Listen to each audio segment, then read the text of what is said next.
Virginia. I have to do that. No.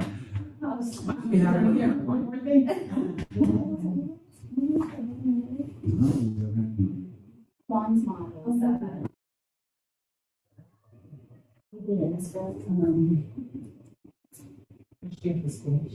Well, just was here. Yeah. Could just get Mrs. Windsor. But don't tell her the suggestion came from me. All right, I am ready to push the record button. Hey, hello. How are you? Great. Hi, everyone. Hi, I'm so glad to see you, Ben. Glad to be here. It's been a minute. We feel like you don't like us anymore. By we, I Wow. after. I'm new, I'm Kelly Babs.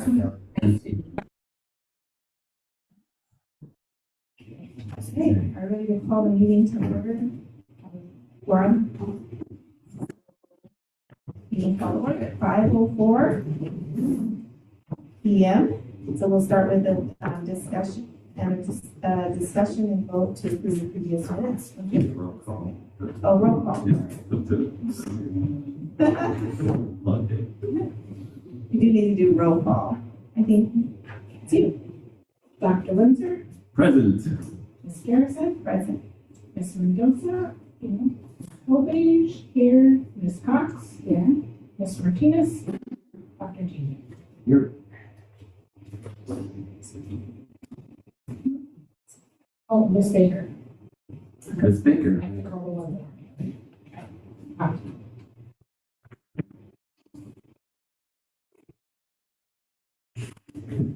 Okay, now we can vote to approve the previous minutes. And that's in your packet.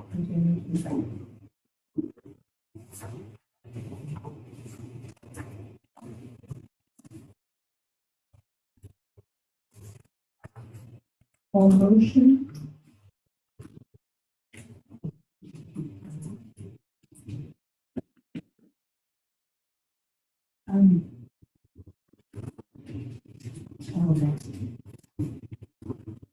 The accent goes, they were like it was under the speaker, but she was like, it was like.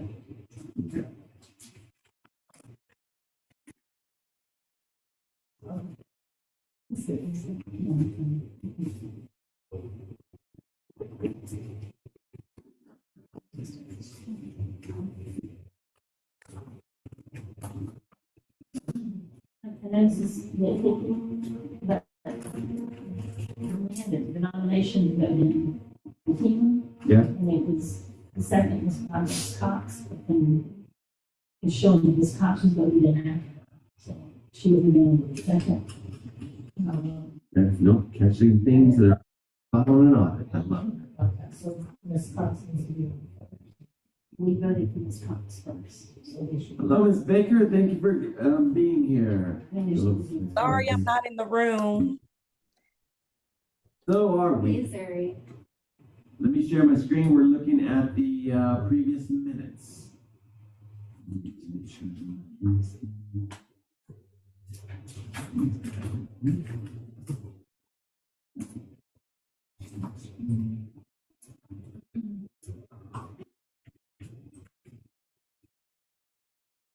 Did the minutes come up, Ms. Baker? Yes, they did. Yes. One change was Ms. Cox seconded a motion before she was fully voted in. It was actually, I was voted in, it was just flipped and. Yeah, it just did. So the Kelly should have done that. She was voted first and then she, And then Ms. it's just not in the right order on her. Oh, that's easy. 1 second. Is this a Word doc I got it? No, it isn't. Wait, one? That's easy change. I think.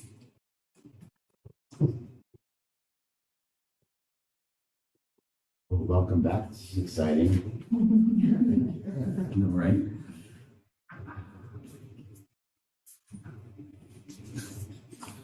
Yeah.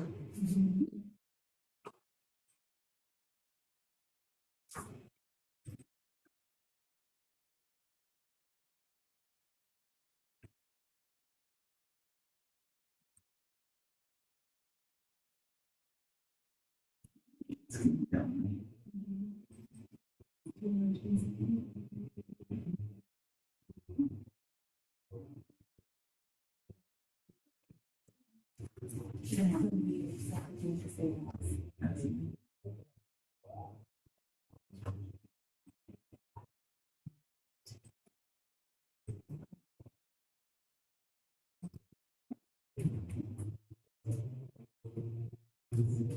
So, does that work?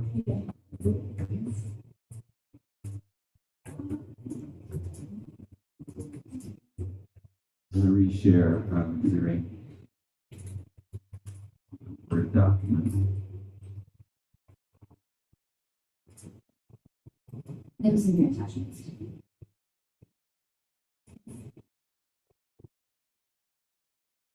Okay.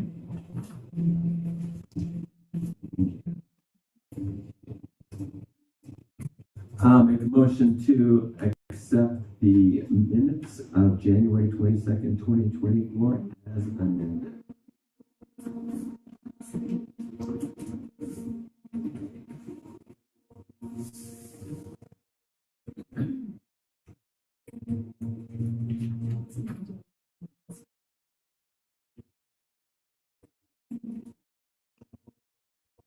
Voice vote, all in favor?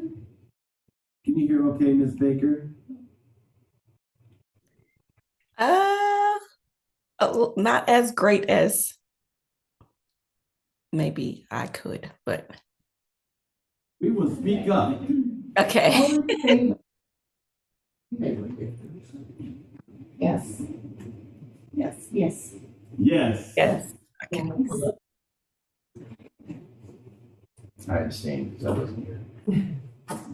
Oh, that's right, one stage.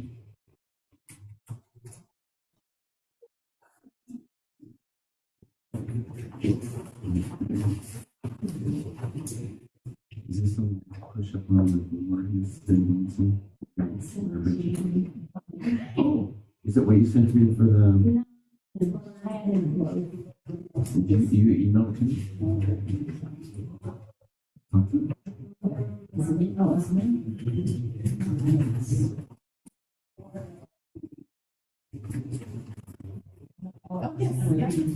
Okay, so one of the handouts that you received is kind of a summary of our learner benchmark data. I'm sorry, Zuri, that I didn't send this to Brian so he can share it. I wanted y'all to see, when we take the MAP test, there's two areas of focus. We focus on growth. Okay. Is it backwards? I'm not sure. No worries. So creative. I could text it to her if you did. I'll just take a picture and text it to her. Okay. I have her number. And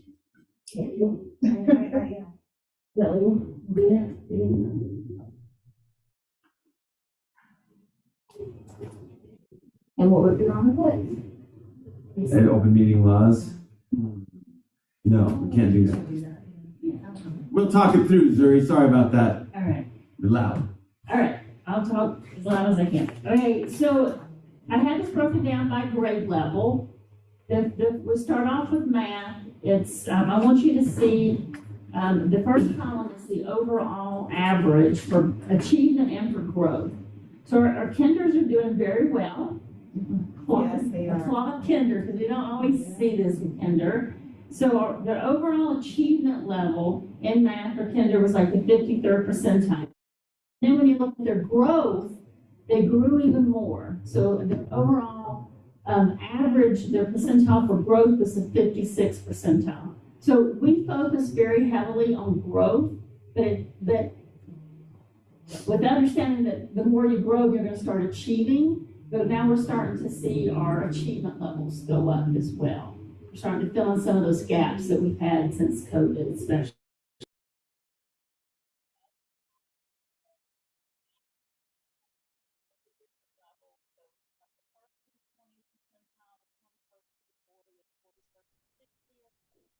Oh, now something happened with the sound. Doesn't happen with the sound? Okay, now it's back on. Okay, phew, okay. We want our scholars to be in that yellow, green, or blue. So the ones falling below are the ones that we target through interventions, and teachers might be starting CST processes on, and having those conversations with parents. But it's just a breakdown of how they're doing overall. So we have some areas that we know we need to focus on. And if you flip through it, it also gets. I have workaround. Yeah, because if I send it to everybody, it's everybody. Oh, okay, all right. Okay, so I'm gonna send it to you here in a second. Math is a little different this year since we have the high school and we decided to actually test them in the areas that they're taking the courses in. So we have like an Algebra 1 group, a Geometry group, and an Algebra 2 group. Very interesting to see. And if y'all look at our. Wait, Beth, one second. Okay. Z, 8, 0, 0.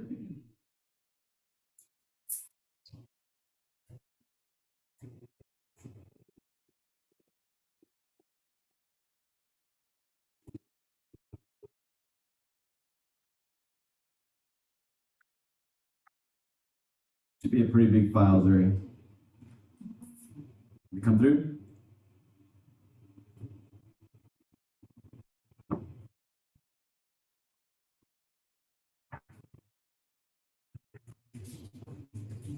Okay, excellent. Yes, thank you. I wanted to celebrate our 11th graders. It's a small group, but man, they're smart. Those kids are, you look at their overall achievement and growth is at the 67th percentile, so it's amazing. And then it breaks down into reading.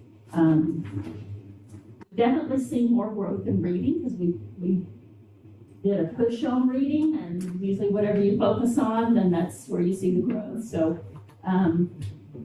just shout out to Ms. Johnson because she's really been pushing Exact Path and Reading Eggs and Math Seeds, and she's beginning of the year she didn't focus on Math Seeds and the math part. She was looking at reading, and when we brought that to her attention, she immediately started focusing on the math, and now the scholars are picking that up as doing so.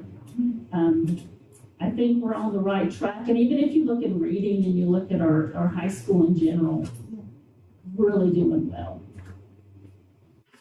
Something clicks from the time they come, that building over here, it's just like it clicks, and I'm not sure. Maybe they take it more seriously, I'm not really sure.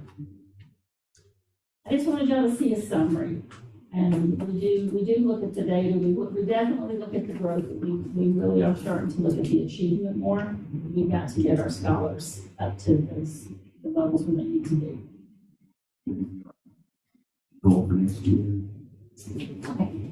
Yes. Okay. So, and our goal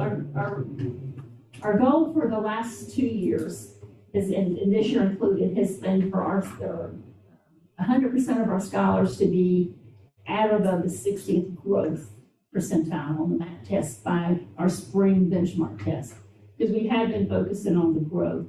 But moving forward, we're going to switch that to achievement, and our goal is going to be, for instance, 50% of our scholars to be at the 50th percentile of achievement.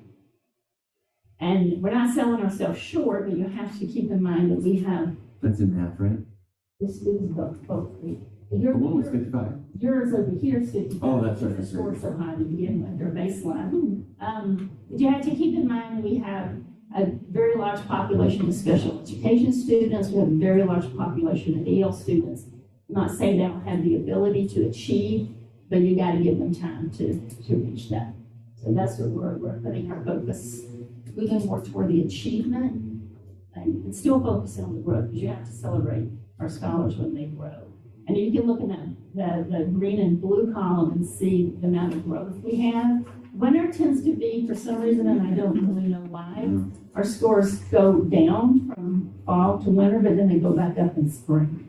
And that's been that way since we've done the math test. I really don't understand. It makes me panic for state testing as with a student, because I get all, if you have any questions, you would look at it down the road or whatever, and feel free to reach out and my friends on it. I think we're on the right track. We're doing some good things.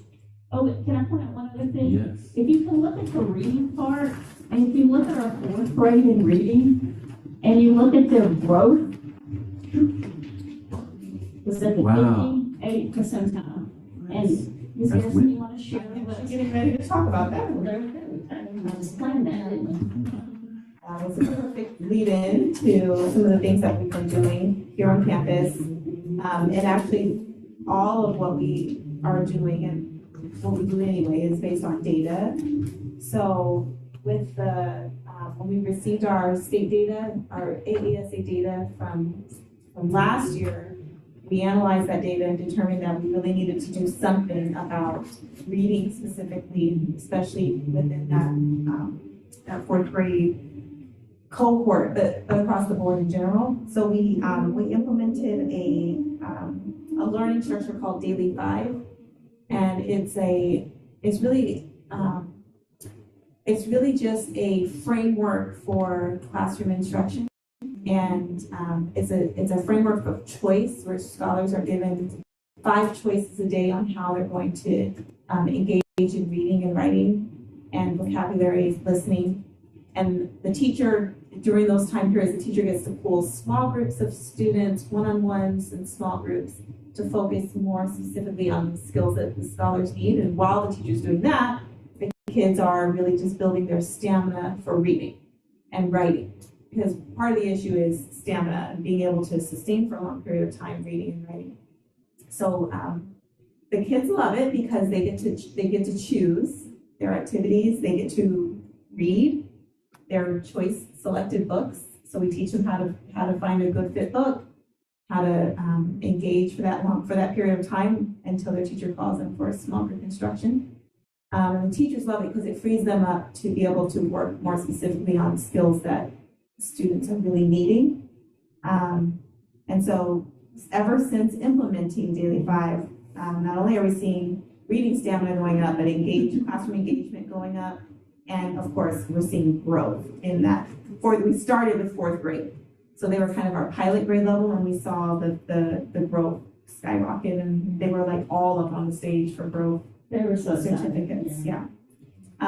So we started with 4th grade, then we went to 2nd grade and then to 3rd grade. So right now we have 2nd, 3rd, and 4th grade all piloting Daily 5. And continuing that process, we'll be starting with kinder, 1st, and 2nd in the 4th quarter. And so the idea is that we will be able to kind of school-wide the Daily 5 process. So that's a new innovation. We're still in the learning process for that, but it's School-wide 25. School-wide 25, yeah. It's wonderful to see the excitement in the building. Every time you walk past a stall, they're telling you their stamina number and how many minutes they're at for stamina, what books they're reading. Have improved in 4th grade as well, because of the choice that they made. Another new innovation coming for 2025 is block scheduling in the Paideia Liberal Arts Academy.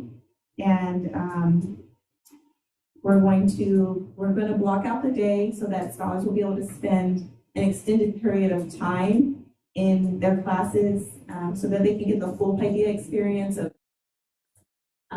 self-selected, choice options, project-based learning projects, coach projects, and Paideia terminology, and more time for coaching with their teacher. So it'll be an A-B type schedule where they'll see their classes on a block rotation, a 4-block rotation for 2 days, and then a choice day, and then a block rotation again for 2 days, or a flex day. Flex day, yeah. Flex day. Is this your guest? And so we are going to pilot the block schedule with 7th grade this 4th quarter. So we're going to start with 7th grade and work out any kinks, work out any issues that we might come in contact with while working with 7th grade. And then we'll be training up our staff and getting everyone ready for for a block schedule. Is there anything else you want me to add on that? No, I love Block it. schedule. All right, and then the Is there an third thing. example of what that looks like? The Is blocks. there a sample of what it looks like? Mhm. Yes. Do you want me to just talk you through what it would look like as I'm, Ms. Baker? That would be helpful. I mean, just to get a visual for like, it's like, Like a schedule? Yeah. Sorry. yeah, I guess I'm saying like, is it like, oh, it's whatever, math and science on Mondays and Thursdays and Yeah. So so they'll have a class, like a 2-hour class in the morning. They'll have their advisory class still and their electives classes still. Their like tutoring time still, like intervention, and lunchtime will all be the same. Then they'll have a 2-hour blocked class in the afternoon. So one group of kids might have ELA and science one day, and then they might have social studies and math another day. And then there's a flex day where, based on what they need, based on their data, what they might be missing or what work they might need to be working on, they are going to be making some decisions about where they need to be for a period of time. Like, oh, I need to make up some work for math, or I need help in math. I need some additional assistance in social studies, so I'm going to sign up with that teacher during the flex block. So this way they're not going to be falling behind in any of their subjects by not having them every day. But by having a 2-hour block, when they're in there, they're going to be able to go in more depth and get more out of that class instead of rushing through the classes every 50 minutes. Next class, next class, next class. That's really not proving to be effective. Over the last probably 5 months, I started my own literature research about what the data says about block schedule versus a traditional schedule.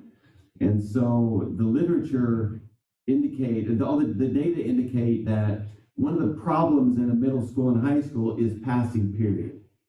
And so that's where a lot of behaviors happen. And so with a block schedule, you have less passing periods.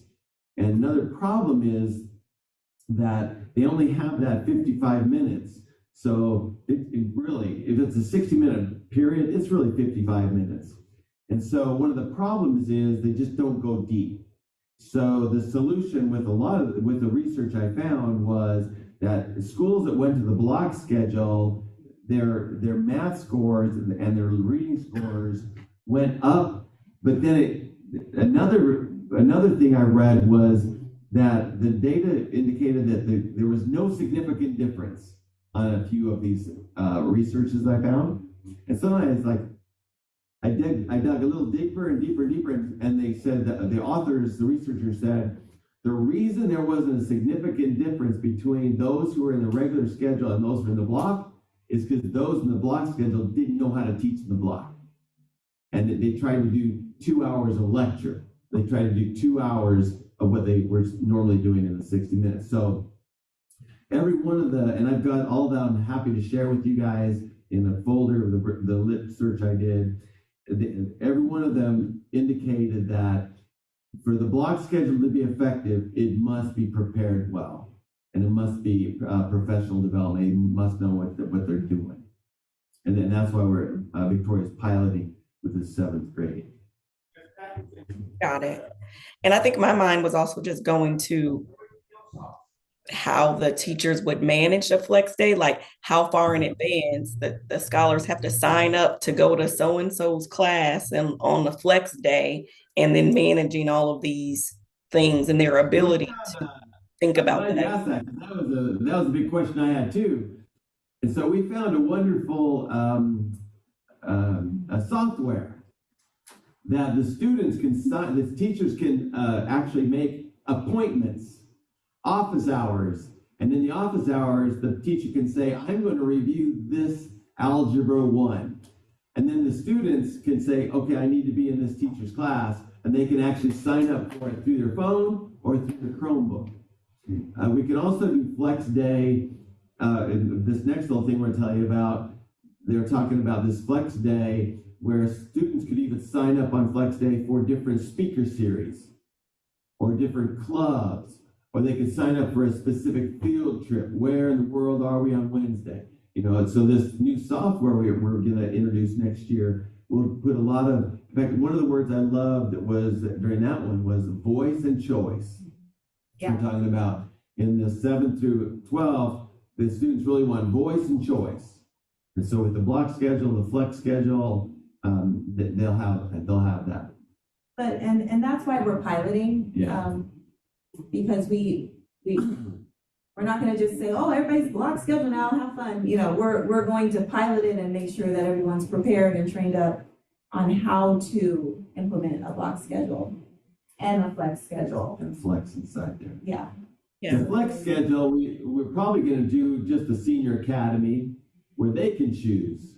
The junior academy, the teachers can choose. Hey, this guy, I need them in this tutoring, you know, and then it'll show up on their schedule. Oh, I have to be in this Mr. Ramos's class. Don't care if you're in 8th grade or 7th grade during flex time. Okay, I'm in Ramos's class. Where are you?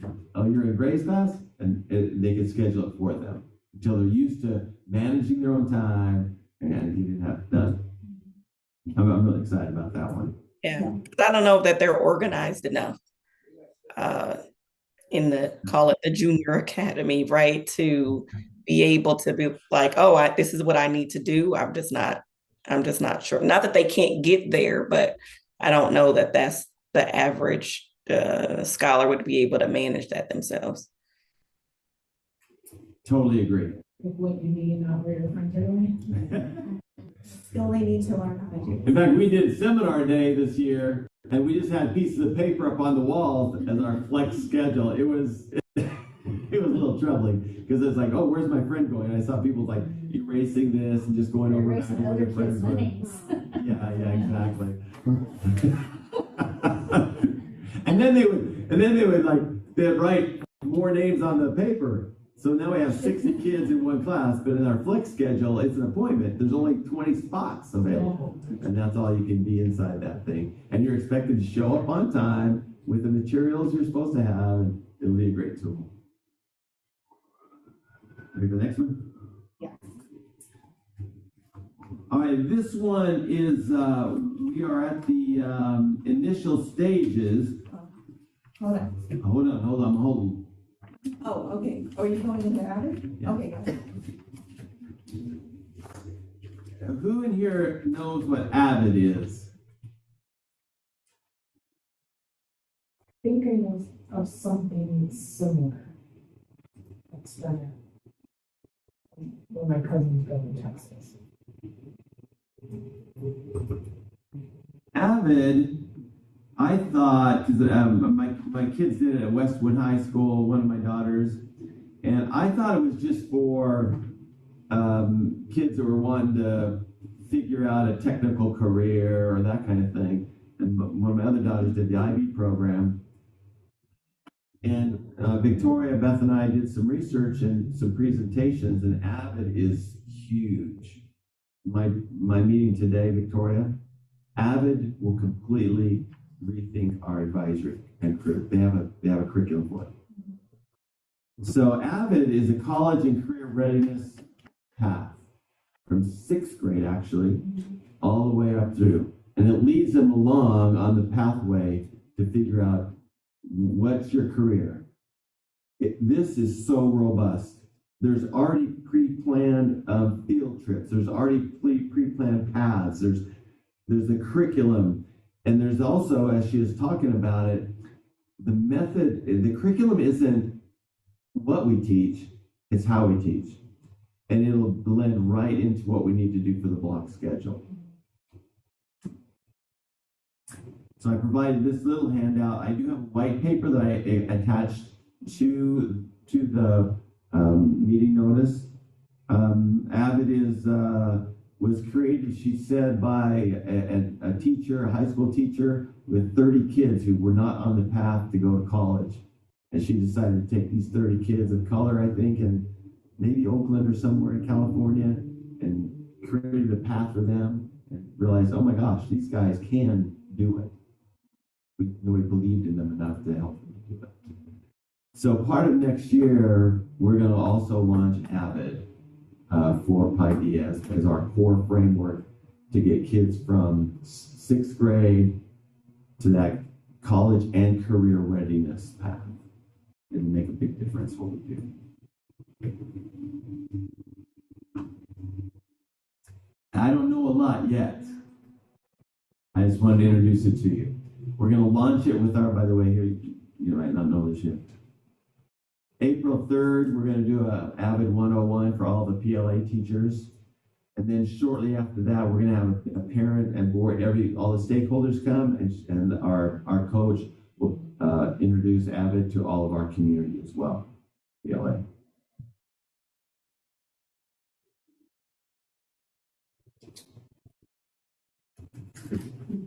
And do we expect that it'll be coursework that runs independently of what they would normally take? Or is it on top of what they would take? It's a paradigm, a method of teaching and instruction, and then there's an elective called Avid. It's one of the electives that they would take to guide them through on their path. You know, our path is to find your voice, right? And this Avid curriculum in the elective curriculum is finding your voice. Where's my passion? What's my talents? What do I need to learn? Where am I being led to? And then eventually it gets to either some AP or dual enrollment or internships or those kinds of things to, by the time they leave the Avid program, they're pretty much know their path and where they need to go and have some college credit behind them. So they're able to like have, depending on how deep they go into it, they could actually leave high school with like an associate's degree. They could once we're up and running. So the path there is a separate path we have to do outside of Avid, is to get our teachers, what's it called, dual enrollment certified. Or maybe classes. We're heavy in that direction in that process right now.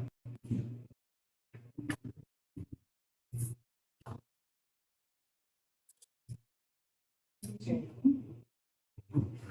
I don't have this survey data. I've been sick all weekend, and I will report to you. Did you receive a survey link through email or anything? Yeah.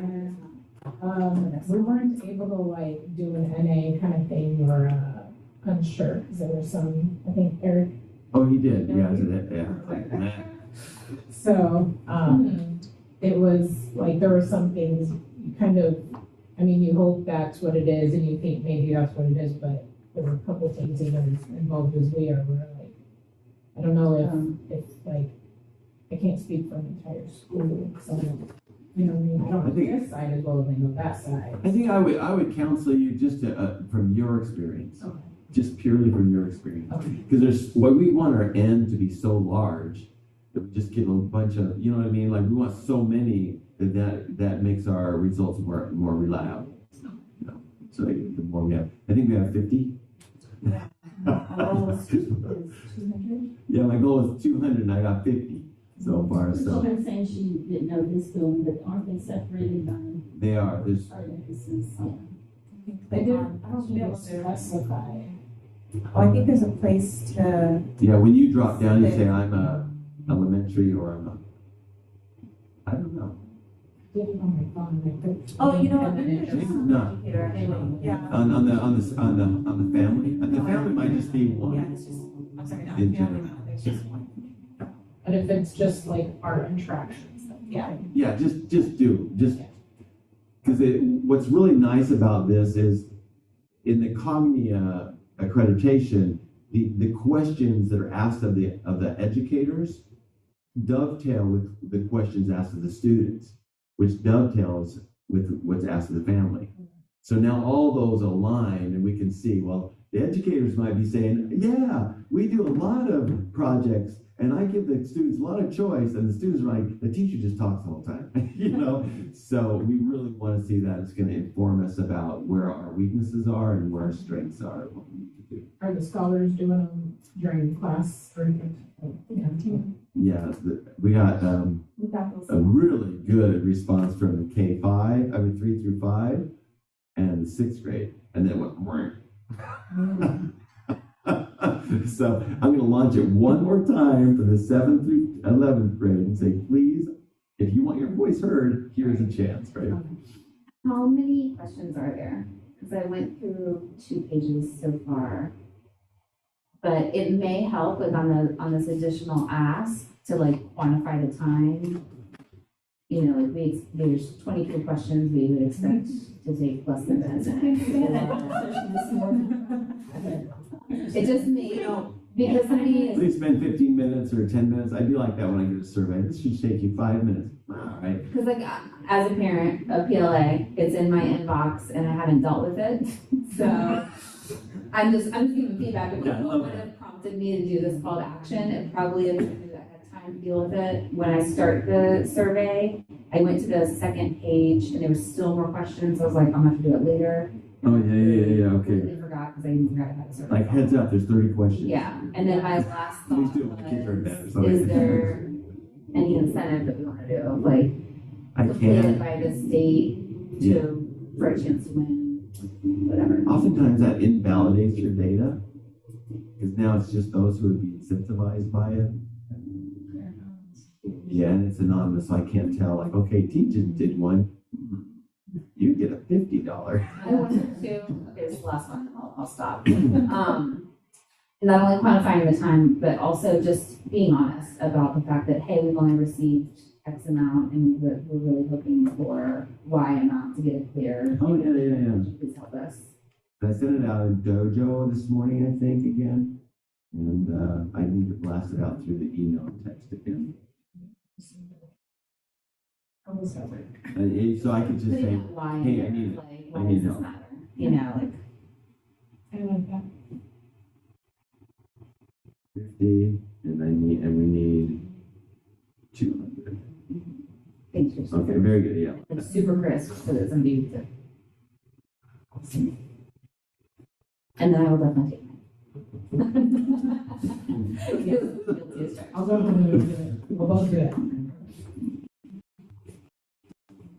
Freshman orientation night is Wednesday, and we're gonna trudge through. We're gonna do our so the parents. We're gonna have 2 sessions.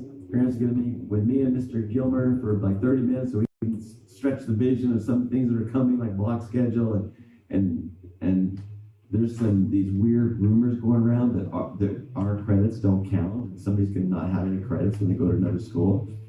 It's just these real rumors. So dispel some of the rumors about us and let them know we're actually the top scoring school in the 3-mile radius.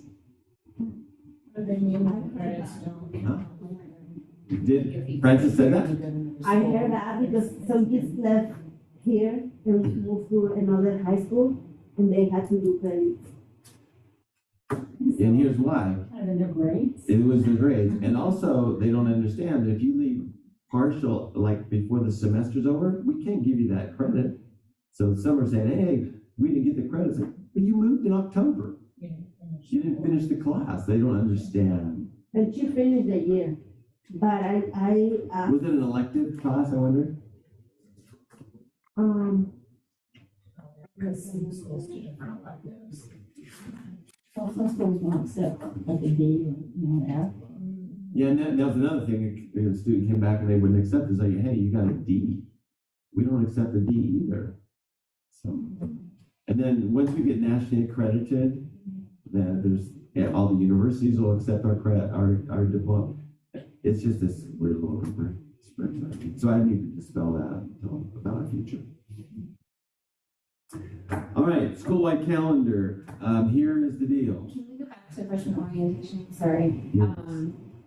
Are we marketing it well? Because I know we volunteered with the kindergarten orientation and it was a low turnout of parents that were not already affiliated with Paideia. And so just wanted to flag that as Say it one more time. the marketing of the event. Because when we did the kindergarten orientation, there was a low turnout of families not already affiliated with kindergarten. And so just thought I would flag that as like one last chance, 48 hours from the event. Are we doing like Instagram pushes or Or we need to get it out to community the community. other emails or than idea. something? Chamber of Commerce, I don't know. Like, Is it a anything. community event or is it just for students that already signed up? It's a community event. So our team, Gilmer and our marketing director went to 9 different schools around the city, flyers and donuts to them. I can't really discuss that. It's not on the agenda. Oh, okay, sorry. Yeah, I can't discuss that part. I can give you a facial expression. No problem. I just know I got flyers from another school and so. Just We wanted to have throw it out there. freshman orientation on here, so. I see it on. Oh, it was marketing. You're asking me about marketing. Yeah, Oh. all right. That's true. I have the wrong agenda. We can table it. I just wanted to flag it, that's all. We don't have to discuss. I know that they made flyers, they passed out flyers, it's been blasted out to our email.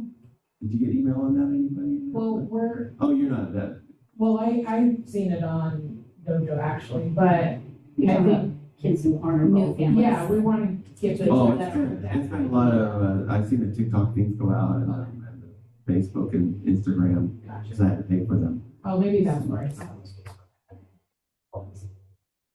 Well, even just to the regular PLA bistro, I feel, I know I saw it, but now I can't even find where I saw it, so I don't. On Facebook and Instagram, I think I actually said interested, even though that was not there yet.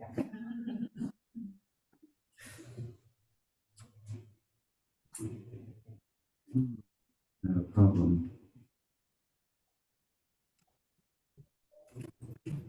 And you're still, Oh, okay, this is the right agenda, this supposed to, I think y'all have the wrong agenda. Maybe I have the wrong agenda. Don't you have your freshman orientation right above your It's cursor? there. See your name? Right under. Can we go to the next one? Do you guys have March 22nd, 2024 half day? No. Okay. And, okay. Wait one.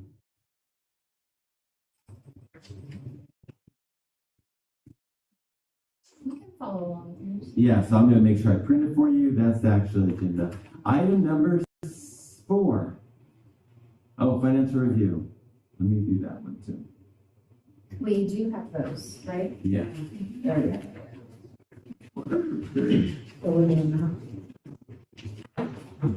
It looks good. Yeah, oh, Can I borrow some money? I'm just kidding. I think we do pretty good. Going into the hard money well. Yeah.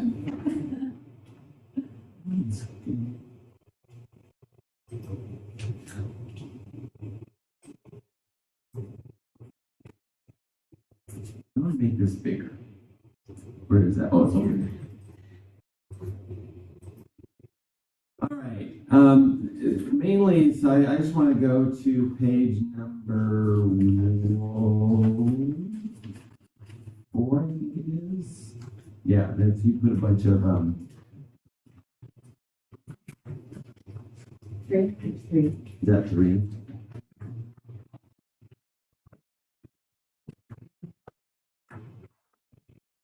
Yeah, 3.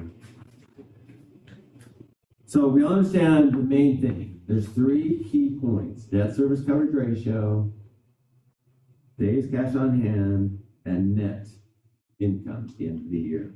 Those are the 3 things that we have to always keep in front of us. So in fiscal year 23, we did a 1.42, 1.49 in 2022. 2024, if you look at number, compare 1 now down to 3, that we're projected to achieve a debt service coverage ratio of 1.28 for fiscal year 2024. Does everybody understand debt service coverage ratio? Not in this house. We need to. Okay, so debt service coverage ratio is the ratio between our debt service, how much debt payments we have, our debt load, versus our income, which is enrollment and grants. So we have to keep our covenant is a 1.1. So you have to have like 10% more income that we have in our debt. Does that make sense? Yeah. And you can see normally we've been up at 1.4. We've been doing very well. What I want to not alert us, that's too strong of a word, but I want to notify us is that the debt service we have of this new bond increases our debt service load. We have to get the enrollment, that's our income, up to meet the debt service load we have. That's what my hair's on fire. My sense of urgency is like at an all-time high in my entire life, to make sure that I've got the 8th graders going in 9th and the new kindergartners coming at the bottom. And so our team has a goal of 960 this coming year to make that debt service coverage ratio of 1.1. That's the main thing. But you look at days cash on hand. Days cash on hand is if we ever have an emergency and the state doesn't pay us for a couple of months, and that's happened before, that we have enough days cash. Right now we have fiscal year 2023, we have 124 days cash on hand. And then compare that down to number 4, in fiscal year 2024, we're projected to have 234.91 days cash on hand. That's pretty good. So in the three things that we're fiduciarily responsible for, we're very healthy with days cash on hand. We're very healthy with cash. So I'm one of the things I keep on. We have about $3 million in the bank that I'm opening another account for to move over for an interest-bearing account. And my day just keeps on spinning. I can't get that done. So we're cash well. With days cash on hand, it's enrollment. It's all about enrollment this coming year to make sure that we're healthy. Now, go ahead. Is that where the income from state sources and federal sources kicks in is on the enrollment? Right. So that's why it's down? Right. So exactly. Because it's like a 70K drop, a 75K almost between state and federal. Now, if you're looking at exactly today's date, we don't, sometimes the federal government, another reason you want days cash on hand is that all those federal grants, you've been with us long enough to know that sometimes they say here you have like $450,000 of Title I money, and they don't pay it till like April. They say you have This ESSER programs too were extremely delayed. All the COVID support monies, months and months behind when we actually spent money. Yeah. And they haven't even approved them for this year yet, even though they said that this is what you're getting, they haven't even been cleared. Yeah, so all of our title grants, they're just based upon you're entitled to this money based upon your free and reduced lunch account and all that kind of stuff. They haven't even figured out how much we get. So have we ever, and if this is too like, if I'm going down rabbit hole, just stop me. But have we considered lowering the teacher-student ratio in order to drive the scores up in order to attract and retain the students? Because I noticed in the scores that you shared, the higher the number of students in the grade, it seemed to be a lower overall scoring. So I was just curious if we've ever looked at it from that angle. Lowering the student to teacher ratio, and that's fewer students, that lowers our. No, fewer, I'm sorry, it would be more teachers. So if your average class size right now is 25 and you took that to 22, could that start to impact, the one-on-one time, the scores going up to then impact your revenue? Yeah. We can put a pin in it. I feel like We did before we started this thing, we decided what is our budget going to be based upon. I did a bunch of research about what does class size do to achievement and growth scores. And class size wasn't the issue, it was teacher quality. And so there was this tipping point between 25 and 35, where it said this is too many kids. But even there was data that indicated that even classes that were at 20 and 15, if you had poor classroom management and not the right curriculum, you still didn't have the scores. And so that's why we settled at, and we enrolled at 28, and we set our budget at 25. And then at KN1, we enrolled to 25 and set our budget at 23. So that's the way we can make our budget. Yeah. You know, we could certainly reduce the class sizes. In fact, we did unintentionally this year, right? And so some of the class sizes that were lower. What made the big impact in 4th grade was daily fun. It was the curriculum and the instructional model. What made the big difference? Great question. Great question. In the end, we are a business, and so we have to figure out where is that spot. I know that a school down the street enrolls at 35. We do have class size. Yeah. I just didn't know if it would be a short-term investment for all. One of the challenges, like this year, one of the grade levels got used to having 17 in a classroom. And then we had to say, look, we have to combine this. And another teacher left.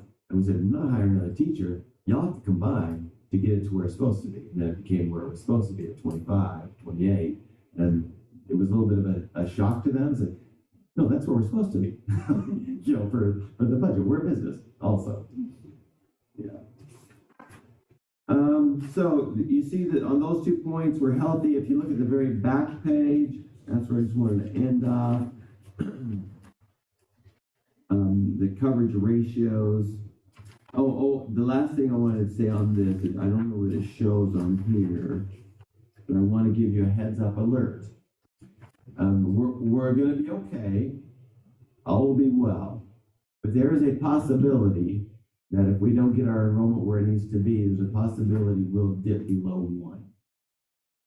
If we might dip to, in our debt service coverage ratio, to 0.98. And if we dip to 0.98, then there's a bunch more work I got to do with our bond. I have to alert our bondholders, and then they can choose whether we go into forbearance or not. And then if they do that, then I have to go to the charter board and say, no. Look, the other 2 metrics, we're cash rich. You know, we're going to end up well. It's just this year is as a transition year because of our new debt load.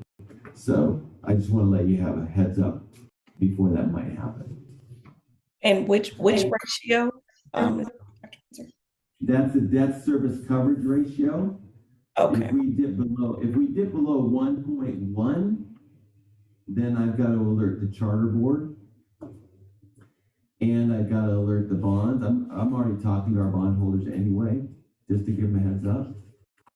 And but if we dip below 0.1, then that's a different conversation with everybody. This is in this conversation as well. I think we spoke about before. We have about $20 million of bonds, I think, $24 million of bonds. But they're in 3 separate bonds. And so in 2025, my goal is to refinance everything under 1 bond.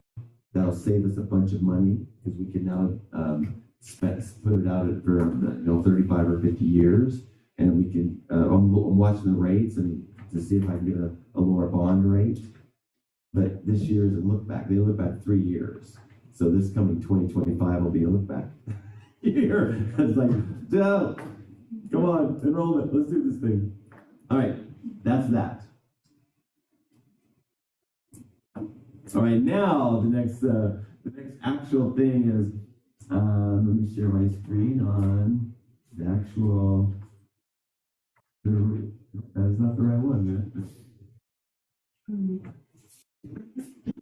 That's the one. Sorry, let me share real quick. that what I think? All right, item, oh, can I go on? Sorry, Victoria. It's literally long enough, that's just let him go. Item 4, it came to our attention that our Spring Festival Day of March 29 is on a community sacred day. It's Good Friday. And out of a sensitivity for the community that afternoon shouldn't be in frolic and festivities, it should be more of a somber time. And so with that in mind, I'm proposing to the board that we move all that frivolity, is that the right word? Frivolity. I've got this massive thing pounding in my head. All that joyful festivities over to March 22nd. Once we vote on this, then all I have to do is upload a thing to the AZs and stuff. And then we would keep the 29th as a half day as well for the community Good Friday.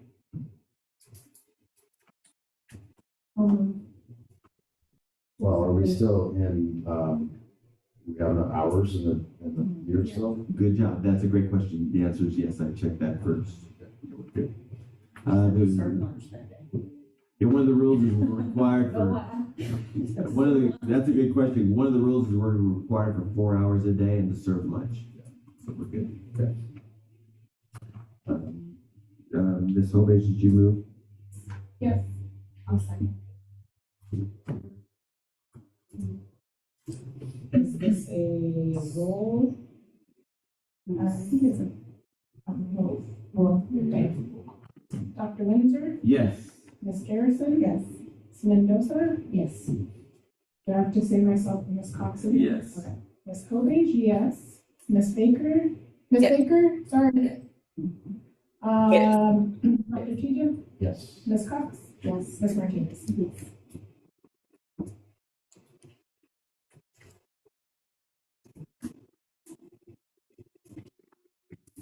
Looking at the 2024 March calendar, we'll just make sure, or 25. Oh, yeah. Oh, yeah, thank you. Nice segue. Each year is very early this year. That's Yes. Yeah.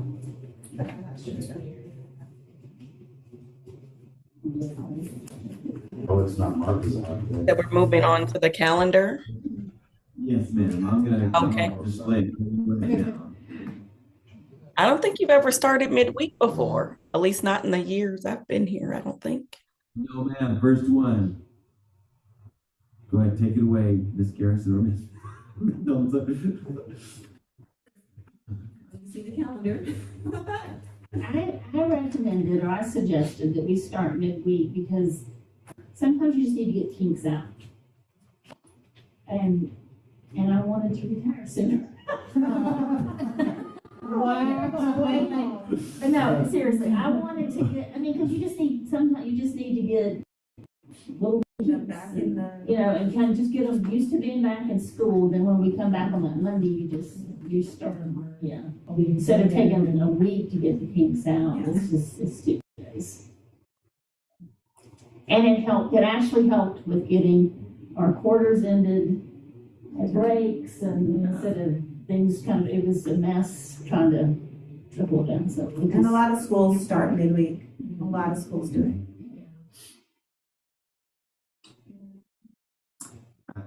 New staff will show up on the 15th through the 19th. That's when new staff will do their 7 habits with me and all the other stuff with Victoria and the instructional coaches. Then the veterans will all start on the 22nd. That'll give them 1 week to really get ready. Although many of them they hang around, they come and get the classrooms ready to start on the 1st. Are you starting your teacher reprogramming early, or does it start that week? Have to learn how to teach and For the block schedule. Yeah. We're starting, that's what so in the fourth quarter, we'll be piloting and training, Okay. starting some new training. And then we'll do we'll spend the summer revamping some of our curriculum not curriculum programs, but instructional protocols. And then, yes, we'll get training during that week. but we have found this year that the best way that our teachers got professional development and training was when we went into the classroom and we're in there with them and it's happening live. And we did that with Daily Five. And so that's through that first quarter of school. It's not gonna be just like a training and then they go do it. Yeah. You know, there's training, of course, preparation, and then we're in it together and we're working it out, coaching side by side with them. So they'll have in-depth throughout the whole year. It's gonna take a minute to. It's gonna take a hot minute. Yeah. To really get used to it. Yeah. There's for the AVID training, that's a June thing for several of us to go away to do this in-depth training. To get that, which will help us as well in block scheduling. One thing you'll notice on the calendar, we took out a lot of the campus cultural things, and because that's not really a corporate board decision, so we're leaving it to the elementary campus and that Lighthouse team. I love your calendar you sent up to us, so nice job. So the elementary campus is going to set their cultural calendar. PLA will set their cultural calendar and give them more voice, more choice in what they do. Our stewardship as a corporate board is to make sure we have 180 days, that our minutes are in there, and that we set the time of our days off, our start and our days off time. Can I just make one comment? And if on the back to school night, I just wondered if you had enough term time between the back to school night and day one for parents just to get themselves together or figure out what they need or all of those kinds of things? Or do you feel like that happens really before back to school night? I think a lot happens before. And back to school night is really meet the teacher. Then there's that flurry of applications to fill out. And I believe this year we're a school-wide free and reduced lunch, so we don't have to do that part. We're setting out incentives for them to buy their uniforms before back to school nights, and discounts to get them to do it before that day. And so we want that night really to be a celebratory night of coming and seeing their teachers, visiting their friends, and getting reoriented at the school. So it should be enough time. And they would kind of have until the 5th probably to get any supplies and stuff, since it's starting in the week. This was usually sent out, earlier. Yeah. Usually close to. Yes. I can't hear you all that well. I'm sorry. Sorry. You have to talk to Alex, the microphone's over Oh, there. I was saying that they probably have the time until the 5th really to get school supplies if they haven't, done, or if they still have any last minute shopping or anything like that. Since the 1st and 2nd are just kind of back to school and introductory days. Gotcha. Okay. We'll give it a shot and then we'll watch. Zuri, I agree. You know, if this looks like it was didn't work. Is that on the schedule? Somewhere in September. I don't know, maybe back to school night the 29th. That's a good point, you know. Because that's when they receive some of their school supply stuff. I just, as a parent, I don't feel like one day in between is, I'm just probably speaking as a parent, right? One day in between trying to get your, I don't feel figure out like what this. back to school night and does new scholars need to be before back to school? No, I like that. I like what you're saying, Ms. Baker. I really do. Maybe we switch these two things right there. Is that what you're saying, Victoria? Yeah, I think it doesn't matter when that new scholar orientation doesn't have to be before back to school. No. You do them on the same night? That's what I was wondering. It might be too big of a day because the new scholar orientation is usually during the day. But isn't your new scholar orientation basically a back to school night for people who haven't been here before? No. No? We orient them. We take them through hallway procedures, threshold. We take them in the classroom.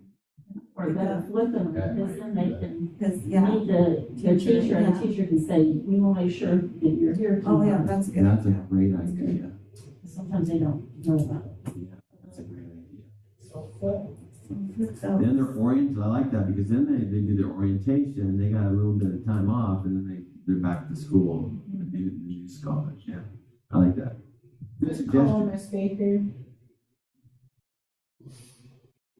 All right, anything else? Yeah, can I say a couple nitpicky things about your Yes. markings here? So it looks like you've got brackets, kind of around Ben's back. the beginning, the first and last day of each quarter, Yeah, but you're missing some. So the end of the first quarter on October 4th needs a bracket.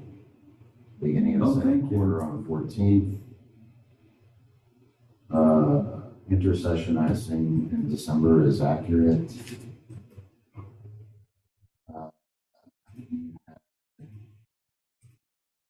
Oh, the other thing was beginning of the fourth quarter right now is listed as April 1st, but there's 2 weeks of school before that and after spring break. well,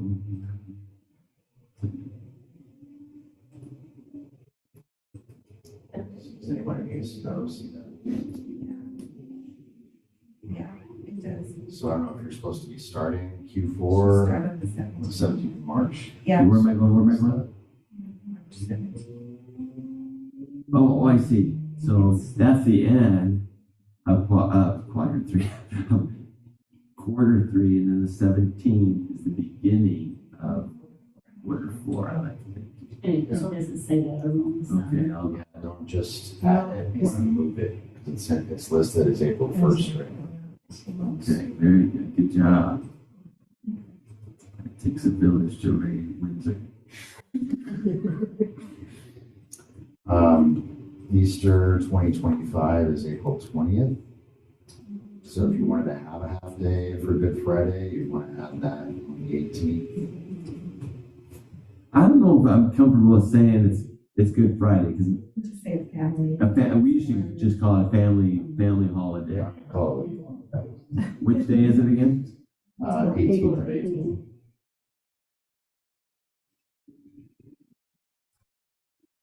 And call it a half day? Is that what you're saying? If you wanted, that's what we Because we're doing it this usually year. do for Because that is Good Friday? Yeah.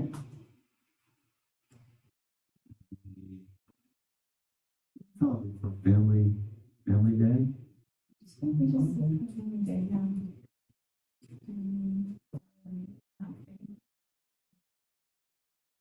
Might ask, September 2nd has an expiry date, it's not listed. Maybe a half day with a half or HALS.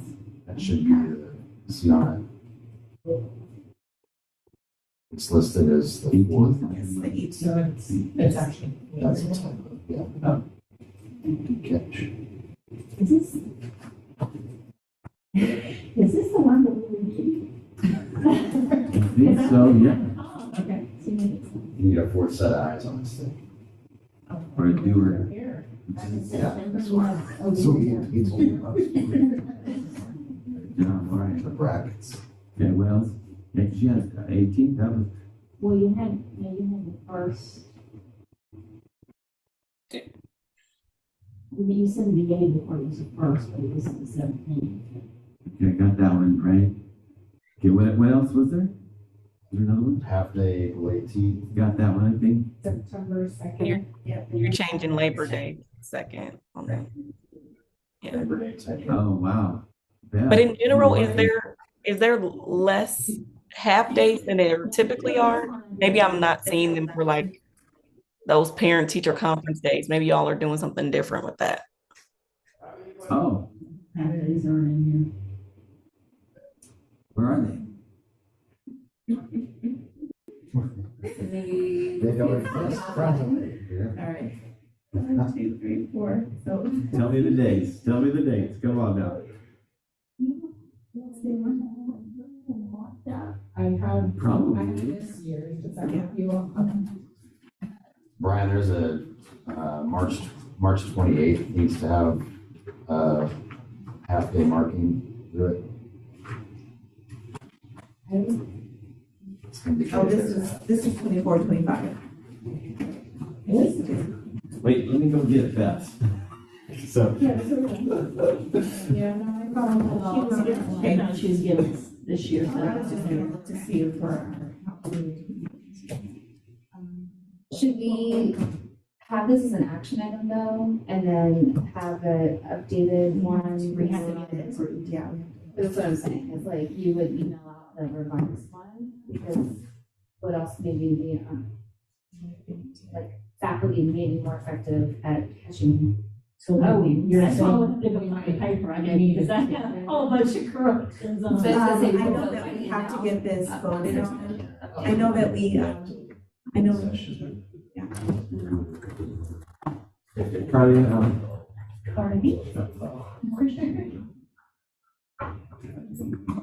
Oh, yeah, I have 3 standard poodles. Do you want to see this? We didn't do that, we didn't do that. Thank you. We didn't have the days, no. So it should be, halfway through. Order.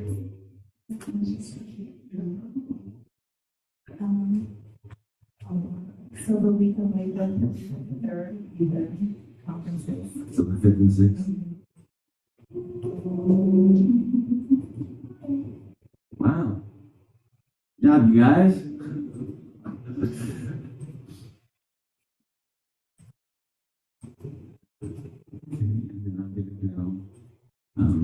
They were just thinking, you know, kids were gonna be on next year and no conferences needed. And Right.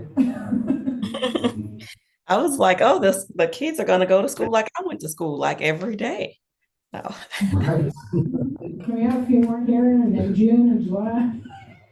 So I mean, I look at this during the year anyway, I just get surprised every time. 14. November. The bad thing is I actually have my note and I still go off. I mean, we're off on next one, and I'm off. I do like the fact that it ends before Memorial Day. Cause that's always weird that you have like a day off and then you go back for 2 days of like Yeah. water day. Signing yearbook day. Yeah, no, I did like that.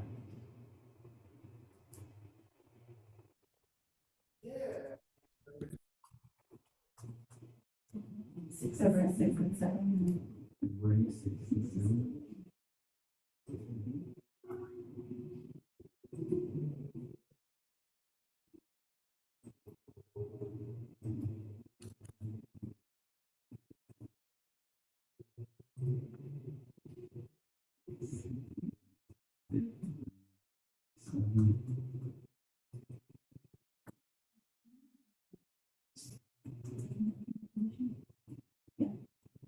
Well, it's the 18th and 19th.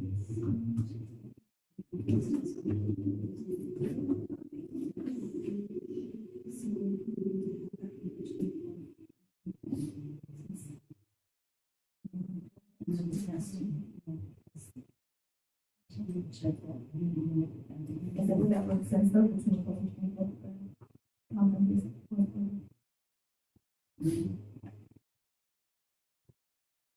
The only thing is, that's 2.5 days back to back. For the 18th. We do the.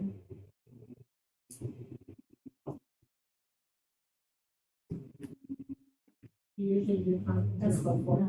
That's testing. We can't do 10 and 11. Gotta do it right, and then we'll test it. I'd say I'm 24, 25.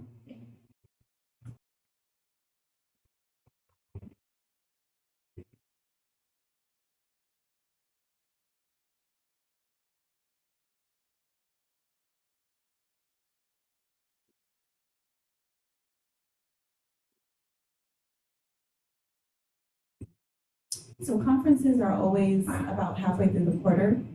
Because like progress reports go home and then there's conferences. So that's where we're putting the conference days there. Do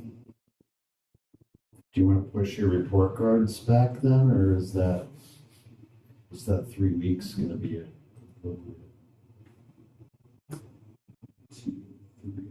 Report cards available in the middle of court. Oh, report card should be right after the 19th. Sorry, good job, Ben. Mr. T. I'm just winging it. Yeah, so report card should be on the 19th. What do you do Time for to a shine. living? Shut up.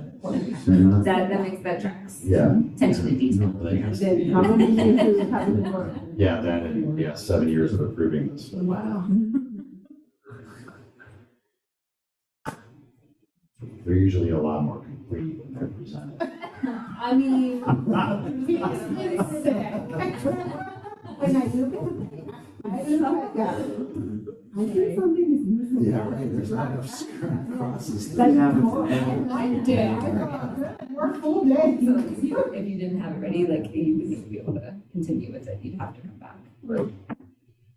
And we did a half day on the final day of school. Teacher request. And I know I marked some stuff, but I didn't put it on the calendar, I just made notes.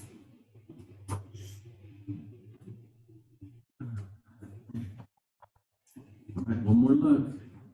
So I appreciate that the months are themed after particular habits. But it looks like we've left habits 5 and 6 just off.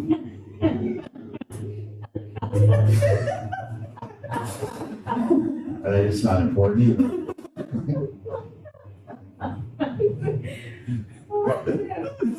I like the way you're just pacing them out. 4, 3, 6. Just counting days and stuff. Well, no, I mean, I know. Oh, it's over here. It's over here too. Yeah. Well, because last year I think it was different habits. Yeah. Okay, yeah. And then just make sure I got all my 23s. I found another 23. Okay. We had a meeting and looked at all. Been down the road, but like it.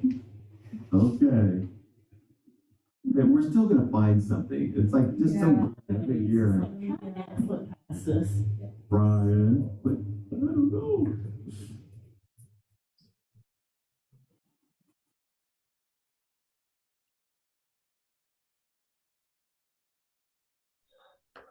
I want to go back later and count the days, right? Like, I don't know. We have to do that. Oh, go ahead. Yeah, Yes. definitely we have to. And our next board meeting would be too late to approve it. Yeah, I got parents screaming at me. And I'm just teachers, worried employees. about rushing this out, like. Why is 20, oh, 20 is the It's supposed to be a happy. annual tree planting. Oh, and This it is for a doesn't, festival. it doesn't fall on any thing this time that we need to be aware of, right? Family holiday, this is later. Is later this time, okay. Yeah, they would have, yeah, count the days. That's important, my math is correct. That's probably the most important thing on this thing. Actually, do it month by month, because you have to Can we move down? below each month. Yeah, 22.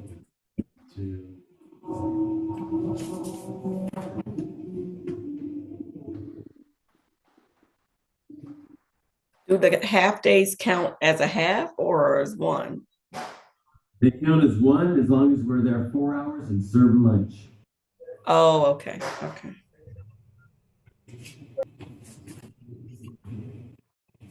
The first half of the year was okay. Okay.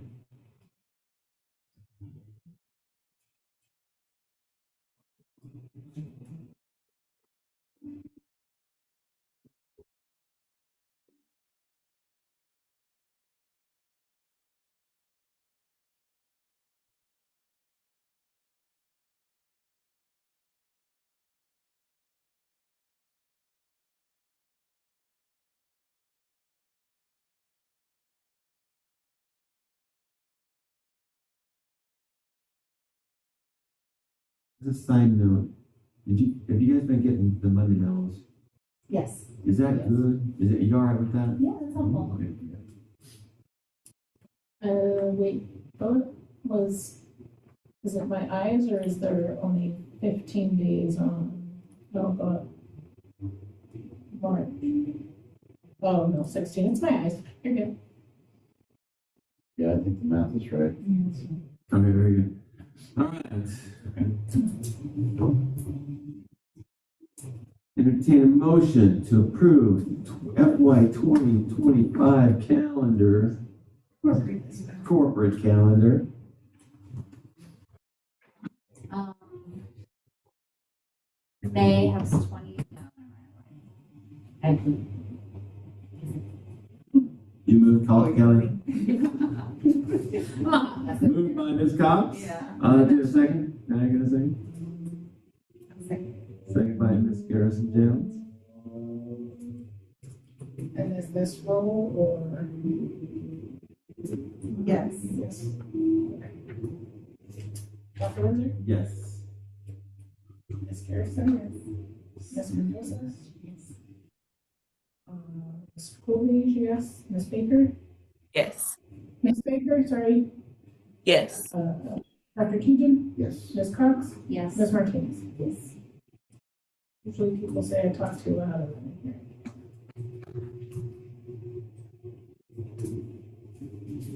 Oh, yeah. Good job, everyone. Okay, I believe that takes us to our last item, Thanks for doing which is that. adjournment. We have a motion to adjourn. So moved. Second. I mean, okay, yeah, voice vote. All in favor to adjourn? Oh, Aye. We are adjourned at 6:24. Yeah.